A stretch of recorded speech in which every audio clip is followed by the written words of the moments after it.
লজ্জা পাবার মতো কিছু না লিখলে লিখতে পারবো না। তখন হয়তো হাতের লেখা হয়ে যেতে পারে আর লজ্জা ভেঙে যাবে না। জ্যাঠামশাই শুনলে কি দুঃখ পাবে? তো আমি কি করব? তুমি আমার হয়ে লিখে দাও না। সে কি, আমি লিখে দেবো?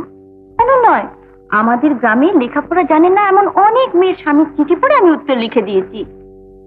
বেশ, আমি লিখে দিচ্ছি, তুই নকল করে দিস।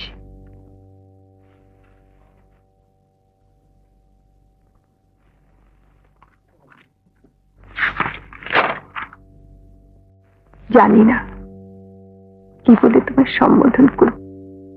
সম্বন্ধ যখন করে হতে আমার খুশি, যে পরিচয় আমার পেয়েছ সেটি আমার সত্যিকারের পরিচয় নয়। না না, এ হচ্ছে আমার নিজের কথা।